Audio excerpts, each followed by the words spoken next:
Hello दोस्तों, आप सभी का मेरे यूट्यूब चैनल में स्वागत है। दोस्तों, हम साइंस की जो बायोलॉजी का आपका टॉपिक चल रहा है उसके टॉपिक को आगे बढ़ाते हुए आज हम करेंगे उत्सर्जन तंत्र। दोस्तों, मैंने पहले भी वीडियो डाली है, आपने वो नहीं देखी है तो प्ले लिस्ट में जाके देख सकते हो। दोस्तों, 25 नंबर की आपकी ग्रुप डी में आएगी। जो साइंस में नंबर कवर कर गया दोस्तों, उसका सिलेक्शन आखिरी तक हो जाएगा।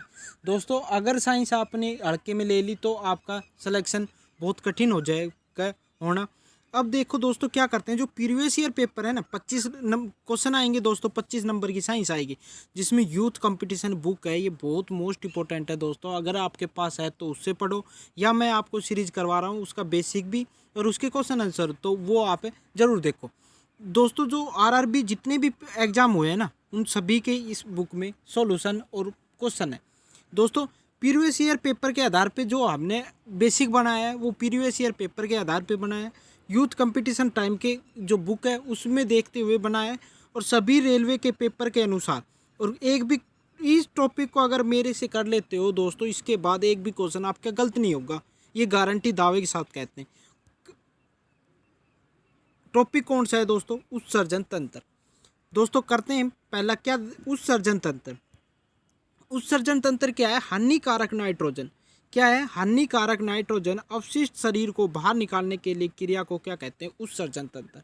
जो नाइट्रोजन युक्त पदार्थ होते हैं ना हमारे शरीर के अंदर, वो उसको बाहर निकालने की जो क्रिया होती है उसको क्या कहते हैं? उत्सर्जन।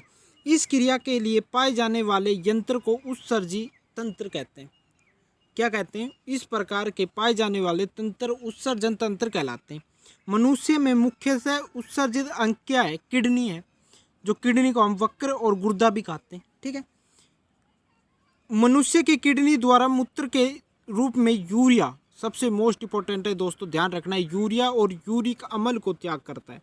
किडनी के द्वारा जो मूत्र में हमारा जो मूत्र आता है उसमें क्या होता है? यूरिया और यूरिक अम्ल। मनुष्य के अन्य उत्सर्जित अंग, आपसे अन्य एक तो किडनी होगी, और किडनी के अलावा क्या है भाई? त्वचा होती है और फेफड़े होते हैं, और क्या? आहार नाल। जो त्वचा होती है वो पसीने के द्वारा, जो हमारा पसीना होता है उसके द्वारा हमारे शरीर से क्या भाई, आपने देखा होगा कभी, जो पसीना होता है उसको आपने कभी जीप पे रख के देखा हो तो उसमें क्या होता है? NaCl, वो खारा खारापन आता है उसमें। और क्या होता है? वसीय पदार्थ, आपने देखा होगा त्वचा पर एक तेली, सुबह के टाइम देखा होगा, तेली सी एक परत बन जाती है, उसे जो वसीय पदार्थ होते हैं उसको भी अवशिष्ट के रूप में बाहर निकाल देता है। फेफड़े द्वारा CO2 का उत्सर्जन करते हैं, जबकि आहार नाल के द्वारा मल का उत्सर्जन करते हैं। दोस्तों, आगे देखते हैं। दोस्तों, अगर चैनल पे नए हो तो चैनल को सब्सक्राइब जरूर कर लेना, बेल आइकन को ऑन कर लेना, आने वाली वीडियो की नोटिफिकेशन मिलती रहे। हमारे शरीर में एक जोड़ी किडनी होती है। एक जोड़ी क्या होती है? किडनी होती है, जो शरीर के उग्र भाग के पीछे की ओर पाई जाती है। कहाँ पाई जाती है? रीढ़ की दोनों ओर पाई जाती है। जो रीढ़ की हड्डी होती है ना, उसके दोनों ओर पाई जाती है, ऐसे। ठीक है दोस्तों, क्या होता है? किडनी की आकृति, आपसे किडनी की आकृति कैसी होती है? अवतल और उत्तल दोनों आकार की, या सेम के बीज के आकार की होती है। आपसे क्वेश्चन में दोस्तों, आपने बुकों में देखा होगा किस आकार की होती है? सेम आकार की। आपसे क्वेश्चन में कभी भी ये नहीं बताया होगा अवतल और उत्तल आकार की होती है। कैसे अवतल और उत्तल? जैसे रीढ़ की हड्डी दोस्तों ये है, तो इसके इधर तो ऐसे भी रहेगी किडनी, और इसके इधर कैसे रहेगी? ऐसे। तो कैसे होती है? अवतल और उत्तल। हम आगे डायग्राम में देखेंगे क्या होता है किडनी का औसत भार। दोस्तों, मोस्ट इंपॉर्टेंट है, पिछली बार रेलवे ने क्या पूछा है? औसत भार। तो रेलवे के अनुसार दोस्तों हमारे हिसाब से कितना होता है? 220 से लेकर 170 ग्राम तक होता है। 120 से लेकर 170 ग्राम तक होता है दोस्तों। किडनी को शरीर का रक्त रोधक यंत्र कहते हैं। रक्त रोधक यंत्र कहते हैं दोस्तों। जो किडनी है, इसका डायग्राम ये है। इसके जो भारी भाग होता है ना, इसको तो क्या कहते हैं? कोटेक्स कहते हैं। कोटेक्स कहते हैं। जबकि अंदर के भार को क्या कहते हैं? मेडुला कहते हैं। ठीक है, ये आपका डायग्राम है, एक बार देख लेना इसको। और जो ये बाहर की सतह होती है इसको अवतल सतह कहते हैं, जबकि आंतरिक सतह को क्या कहते हैं? अवतल उत्तल सतह कहते हैं। अवतल सतह कहते हैं। ध्यान रखना दोस्तों, एक चक्कर में हमारे हृदय द्वारा 70 ml क्या होता है भाई? 70 ml रुधिर पंप करता है। जब हमारा जो एक बार हृदय जो एक बार संकुचन और निकुंचन होता है, जब इसका टॉपिक आएगा, जब समझाएंगे दोस्तों कितना ml बाहर निकलता है, 70 ml निकलता है। अर्थात 1 मिनट में 5 से 6 लीटर रुधिर हृदय के द्वारा पंप किया जाता है। कितना लीटर दोस्तों, लीटर में पूछा जाता है कितना लीटर होता है, 5 से 6 लीटर। ठीक है दोस्तों, ml में बहुत कम चांस है, पर फिर भी आप ध्यान रखना कितना ml करता है भाई, 70 ml करते हैं। हम हृदय द्वारा पंप किए गए रुधिर का 5वां भाग, भाई रुधिर का 5वां भाग वैल्यू भी ध्यान रखनी है कितनी होती है, 1100 या 1200 ml किडनी के पास छानने के लिए जाता है।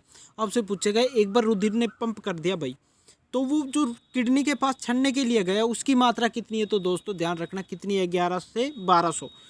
किडनी द्वारा प्रति मिनट में छानी कर अलग की गई अशुद्धि की मात्रा कितनी होती है, 125 ml।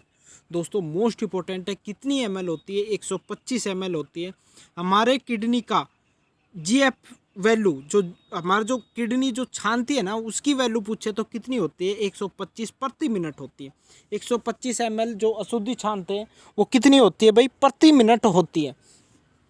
आगे देखो, इन आंकड़े के अनुसार प्रतिदिन में लगभग 150 लीटर द्रव किडनी के द्वारा छान कर अलग किया जाता है। इस आंकड़े के अनुसार जो प्रतिदिन हमारा जो किडनी है उसका कार्य क्या है, 150 लीटर जो आपका द्रव है उसको छानकर उसमें से अशुद्धियों को अलग किया जा सकता है। त्यागे गए मूत्र में की मात्रा लगभग दिन में कितनी होती है, 1.5 लीटर जो आपके आसपास होती है। ठीक है, ध्यान रखना, आपसे पूछ लेगा दिन में कितने मूत्र का त्याग किया जाता है, दोस्तों कितने का किया जाता है, 1.5 लीटर का।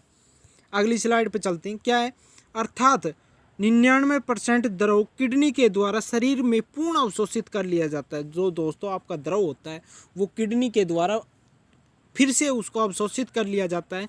किडनी की इस प्रक्रिया को इकाई क्या है, नेफ्रॉन कहते हैं। नेफ्रॉन दोस्तों बार बार पूछा है, किडनी की इकाई या उत्सर्जन तंत्र की इकाई क्या होती है, तो नेफ्रॉन होती है। इसको वक्रा अंग भी कहते हैं, ध्यान रखना है।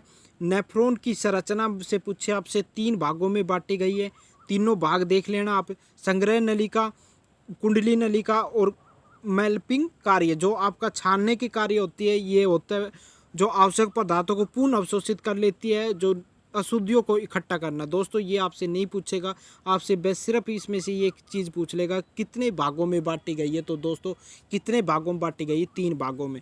दोस्तों वीडियो पसंद आई तो लाइक करना, कमेंट करके ज़रूर बताना वीडियो कैसी लगी। नेक्स्ट वीडियो मिलते हैं।